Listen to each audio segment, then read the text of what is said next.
Pada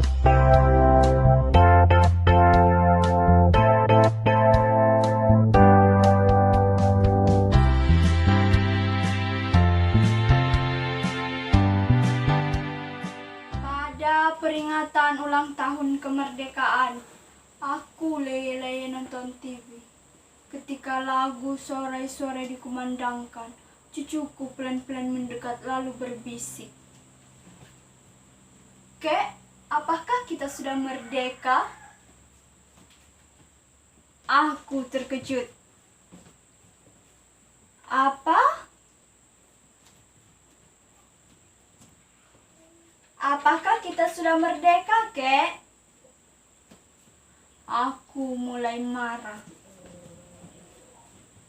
"Siapa yang menyuruhmu menanyakan itu?" "Aku baca di koran."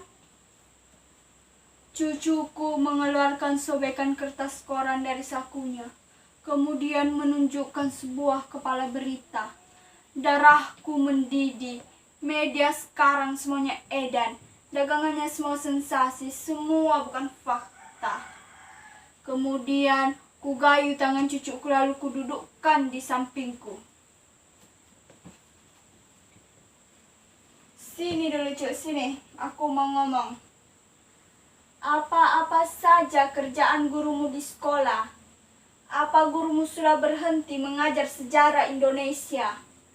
Apa gurumu tidak memberitahukan kepadamu bahwa pada tanggal 17 Agustus 1945 jam 11.30 di Jalan Pegangsaan Timur, Bung Karno dan Bung Hatta telah memproklamirkan kemerdekaan kita." Proklamasi. Kami bangsa Indonesia dengan ini menyatakan kemerdekaan Indonesia.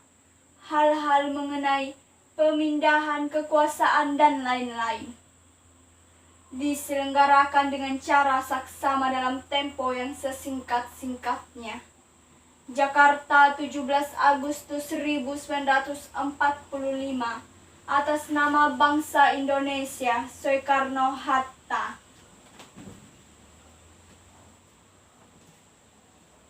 Nah, sejak saat itu kita sudah merdeka. Cucuku bertanya lagi. "Jadi kita sudah merdeka ya, Kek?"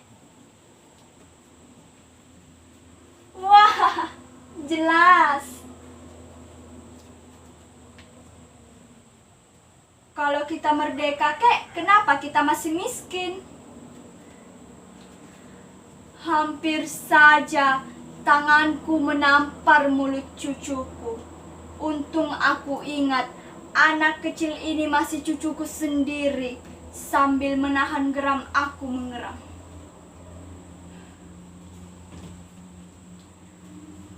"Cucu, dengarkan kakek baik-baik. Kalau kita ini merdeka, itu artinya kita sudah bebas dari penindasan penjajah. Kita bebas menentukan nasib kita sendiri. Kita bebas berbuat, kita bebas berpikir, kita bebas menentukan nasib kita sendiri. Tapi kalau kamu itu lapar, miskin, sakit, terpuruk, gagal, kecewa, kalah, dan lemah, wah, itu bukan urusan kemerdekaan. Gini. Kalau kamu ingin kaya, harus kerja keras. Harus mencari sendiri, membalik sendiri nasib kamu. Tidak ada orang yang membantu. Kalau kamu ingin berhasil, mau jaya, mau hebat, wow, harus kerja keras. Harus berani bersaing, harus berani berkorban, harus berjuang melawan tantangan. Tidak ada orang mau menyuapi, apalagi mengasihani. Kalau kamu itu ulet, pintar, berprestasi, wow, kamu bakal jadi orang nomor 1. Tapi kalau kamu itu malas, bodoh, teler, melempem, doyannya hanya mengeluh, mengemis, protes, wow, yakin kamu bakal jadi orang kere seumur hidup. Karena cucuku memotong lagi. Kek? Sebentar, jangan ngomong dulu.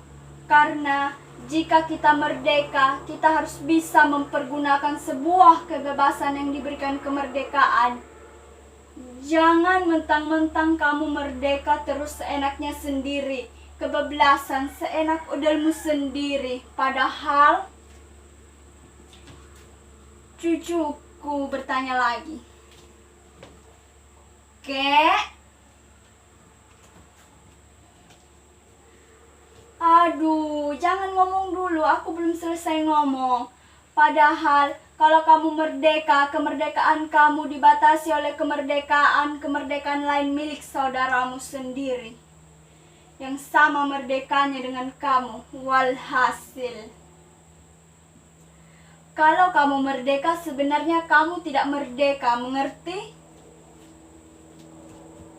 Cucuku hanya diam.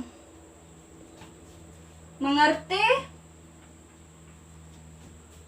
Cucuku diam lagi. Mengerti? Sambil memegang kepala dia berkata, "Tidak, Kek."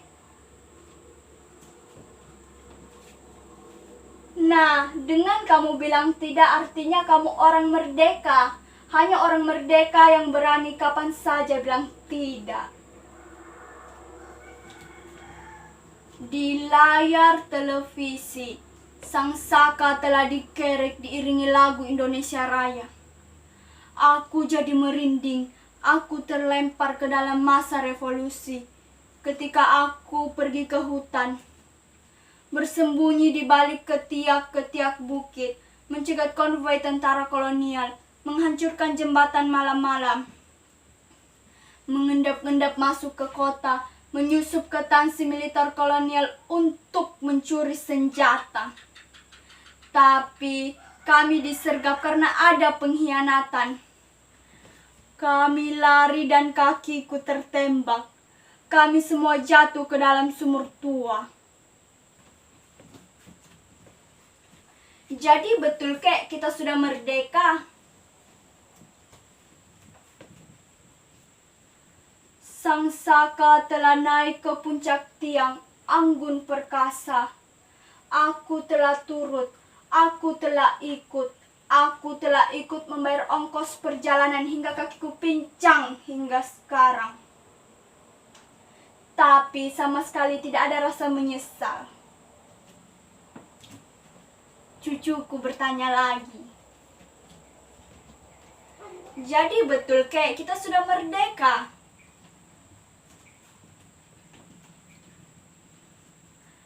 Pada masa kemerdekaan, aku letakkan senjataku.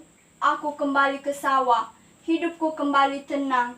Sampai pada suatu saat ada orang yang memfitnahku.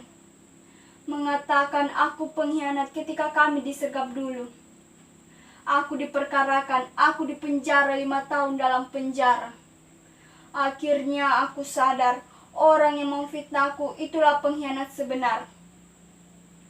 Setelah aku bebas, aku cari dia di kota.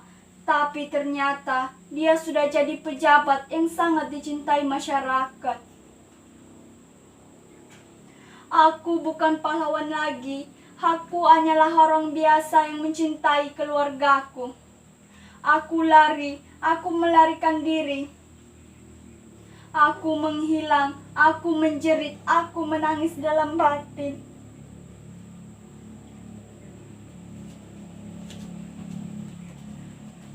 Kalau betul, Kek, kita sudah merdeka, kenapa kakek masih menangis?